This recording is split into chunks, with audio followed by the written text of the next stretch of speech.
And welcome back to Flexible Games, where we are playing Transport Fever. And we are starting to deliver some goods. Oh, it's so nice to see. Everything's going well. Okay, I want to do a quick thing before we get all the other ones going. We need to make sure these people can get to work on both of these things. So let's set up a little bit of a road here to make sure these areas are, make sure they can get to work. Just like that. So now, if you're working at the quarry, you can get there, or the construction materials plant. So we've got a little bit of construction materials coming in. Our demand has actually gone up, which means those areas in the cities have actually developed enough where they go up. So that's good. Getting a lot of really nice late game stuff going on here, and I'd like to see that. So we want to hook up to the two other cities to construction materials right now to make sure that we have the ability to deliver to them. We're gonna dial this one over like this a little ways. Make sure it's sort of pointing in the right direction. Also make sure that we can double that up. And then we're going to want a line into Eastish here. And we're going to try to take this top line here. And we're going to try to line it up right about here. So right in here somewhere. Because we're going to go underground with this, and I want plenty of space to do that. I need plenty of room to dig down into that tunnel. So we're going to dial this one right up to here, and we should be good to go on this side. So let's connect these two up and then bring it down into a tunnel. So this connects all the way over to here to this one. Like that, and it connects just fine without too much fuss. But we want this thing to go subterranean, so we're gonna bring this down into a tunnel because we don't want to mess around with these connections here. We don't want to go too deep with it either, just because we're gonna have probably other tunnels running. So one click is all we need with that. It's a nice graceful curve going down into the tunnel and back. Wasting a little bit of space. If we dialed it down further, we would get a little bit more room on each side. But I don't know if we actually need that much room. These things are going pretty good. This side is about the only one that I'm concerned with. So maybe, yeah, one click should do it. That should be fine. As long as we're not interrupting these two routes, we should be good to go on that. Okay. And now for the doubling of the track, because we'll most likely need to double this up anyway for multiple trains, so might as well do it now. Oh, we went too far. There we go. Sometimes it just doesn't like too long of a stretch, but then you can continue it and everything is fine. And poke out here.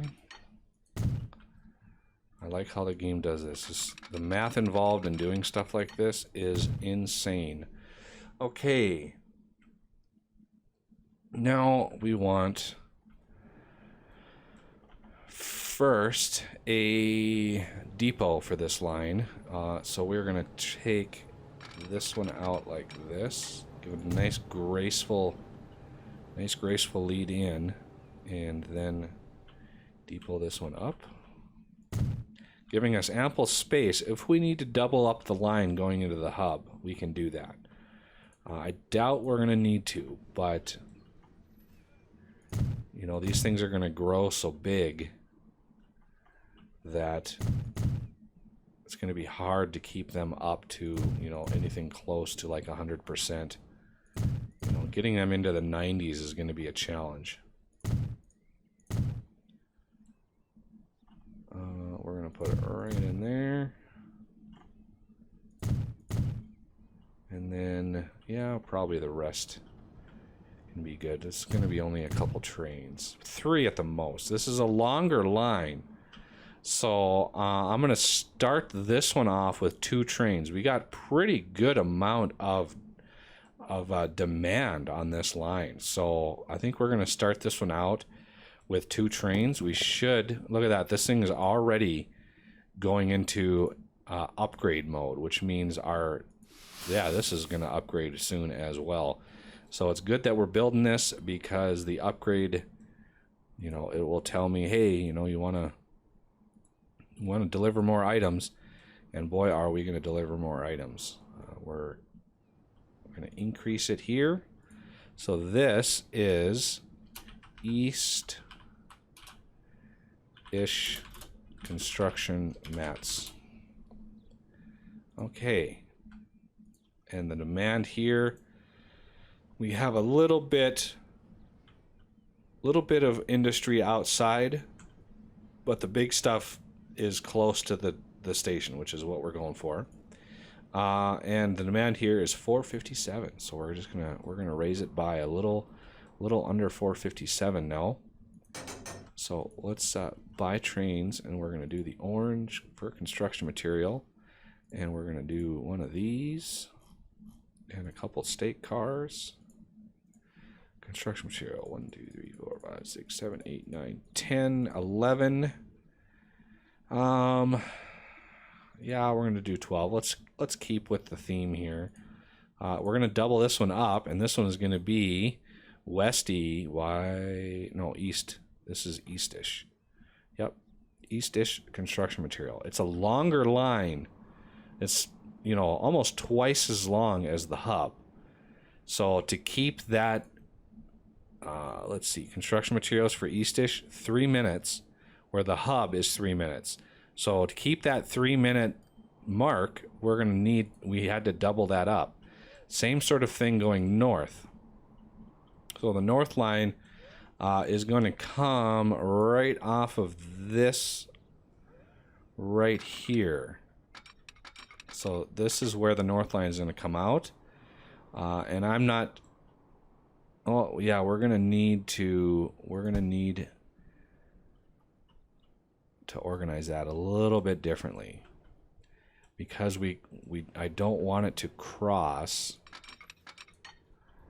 this trunk going this way. So we're gonna stretch that out to give us some leeway, and then we're gonna finish this off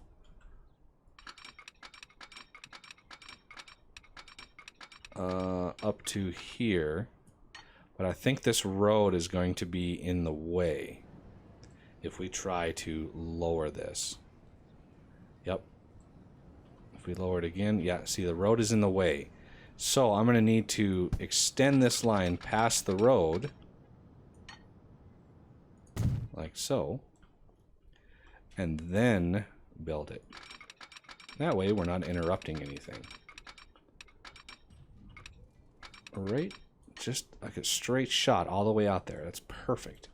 So to prevent this little shenanigan, we're going to drop that down. We have to do it 2 this time for reasons unknown. But that should give us a nice smooth transition all the way out there. Now to double it up, got to look on this side and see what the best way to double that up is.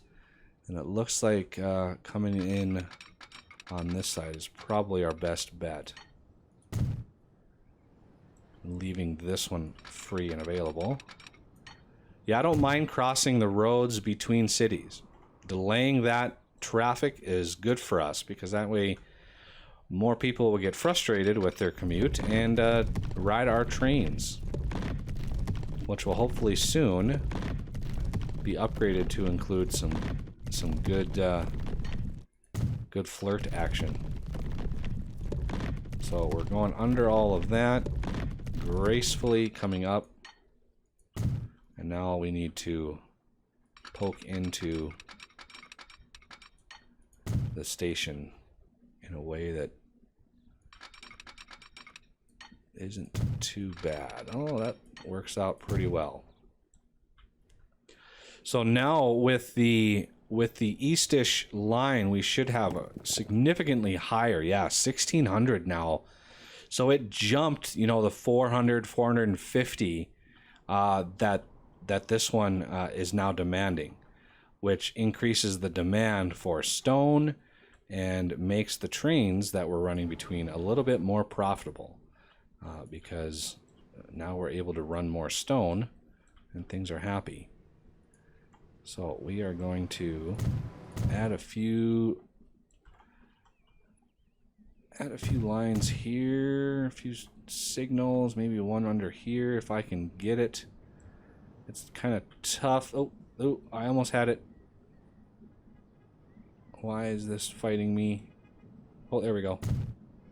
Oh, now this side is fighting me. Oh, there we go. Awesome. Yeah, like I said, the deeper you go, the harder it is to place the signals. So I'm going to put one here and see if I can't. There we go. Still, we got some up here. I'm going to get out of that. Oh, yeah, those are easy. Okay, good. So place some more, and then at the very end, where everything goes, everything merges together here. Okay, that line is ready. What is our demand in the north here? What is our demand? We have 373, and we are covering, you know, a significant portion of that. There's a little bit that we're not covering, but, you know, that's okay. So let's set up the line, and it's going to be orange, just like all the other ones. Whoa, whoa. Why did I think my keyboard has ghosts in it. Okay, so this is North Construction Mats. So this is going to add another 373-ish, probably 360 something, 360 demand. But it's good. It's going to make our factory even that much more active, and that is all good. So even though demand is low in the north, I'm still going to put 2 trains on this because we want to keep that 3-minute cycle, and if we don't, that would be a problem. So let's do orange and 103 with the state car. 1, 2, 3, 4, 5, 6, 7, 8, 9, 10, 11, 12. So we're going to double that up and set line to North Construction Materials. And let's check the 3 minutes. Perfect. And now once this updates, it should update with the added materials for the north. So 1794. So those cities that we're sending to right now are growing significantly in their industrial sector.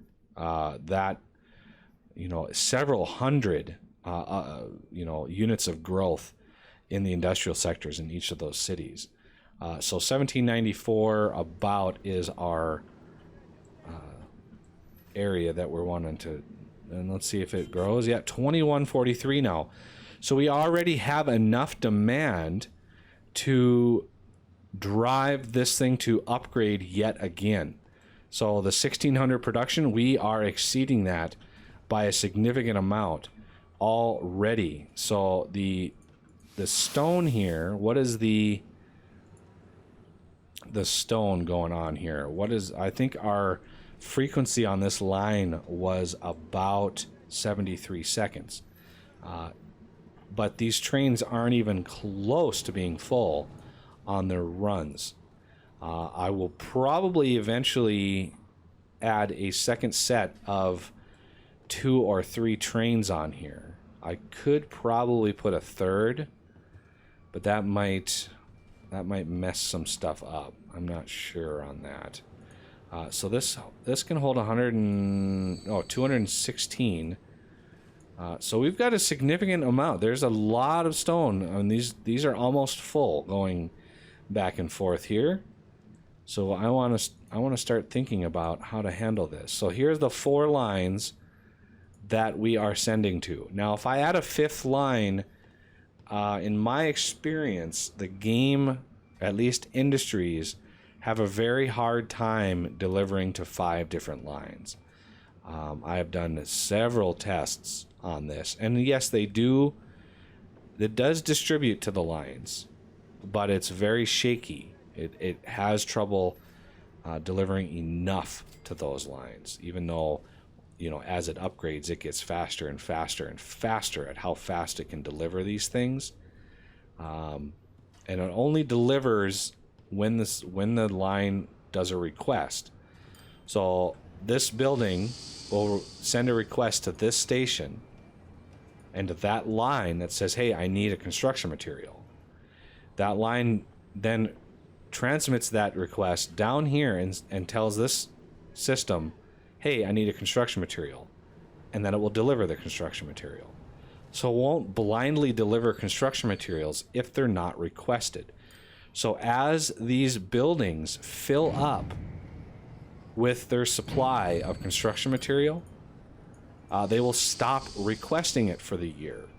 So your value, your items requested, can fall as you meet that demand. And these are just the things that I have observed in these systems. So let's look at Hub City. We are at 510 now, and let's look at the chart. See, industry here, the industrial sector has had a pretty significant bump in their development, and we are at 511. See, it's still going up. Now, Eastish also had a significant amount. Look at that, 654. It has a substantially larger industrial demand than even our hub city. So that is great for driving growth as well as moving people to where they need to go. So this bottom line here, there is a significant amount of industrial jobs up there for this line to sort of attach itself to. It's a little tough though, because this isn't growing really how I was hoping that it would. But still, we got some really high value residential growing up in here for reasons that I can't even fathom. And this up here is not really growing as much as I would have hoped, but still, it takes time. This area here is really filled out. A lot of growth on this side. That's good for us. We're gonna build one right in here. Nope. Right like that. I really want to encourage some growth and development over here. We are just gonna cut right through town to build that. It's expensive, but worth it, in my opinion. Let's close this. It's getting a little annoying, the beeping. So yeah, we have massive amounts of construction material being moved now, and hopefully we'll be able to double up the hub soon to get that delivery going. See, we're only at 77%, but it's October. We've got one more delivery coming here. Let's see what it's at. See, 129 more. So that is 400, 500. That's just about exactly what I need to finish off the cargo demand for the hub. Like I said, it is able to deliver exactly what the city demands if your line frequency is high enough and all that stuff. So when this drops, the next month it should be reflected in the demand here. And once the new year ticks around, then, you know, everything demands, you know, what it demands. I don't know if the game, it would be interesting to know if the game said, okay, I want 515 of X per year. So therefore, divide that by 12, and that's what my demand is per month. I'm not sure if that is how it works, how the internal math works. It's really kind of a mystery how that handles the goods. Because I can shove a ton of material into a city and not meet that demand, not ever get that high. So now we are really pushing a lot of stone into this facility. Yep, there's the upgrade. Upgrade again. This stone's probably is already upgraded. Yep, this is already upgraded. So it looks like we have, a full train, our first full stone train on the way, just in time for this thing to upgrade and be able to consume all that stone. Because you can see we have a little surplus going right now. And once that thing upgrades, that will disappear very quickly. So what does a full train of stone give us in terms of monies?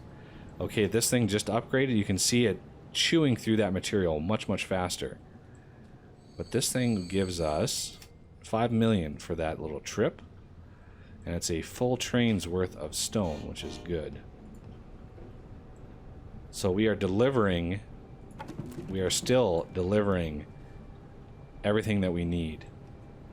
As soon as the cities are saturated, the internal buffer of this thing will start to fill. So it's making it fast enough right now. And it's done. Now it's going to empty itself out. Should have another train arriving. Yep. So it empties itself out. It hurts the production. Production drops whenever it runs out of material. So be aware of that. So now the production is going to climb back up again, and everything is good.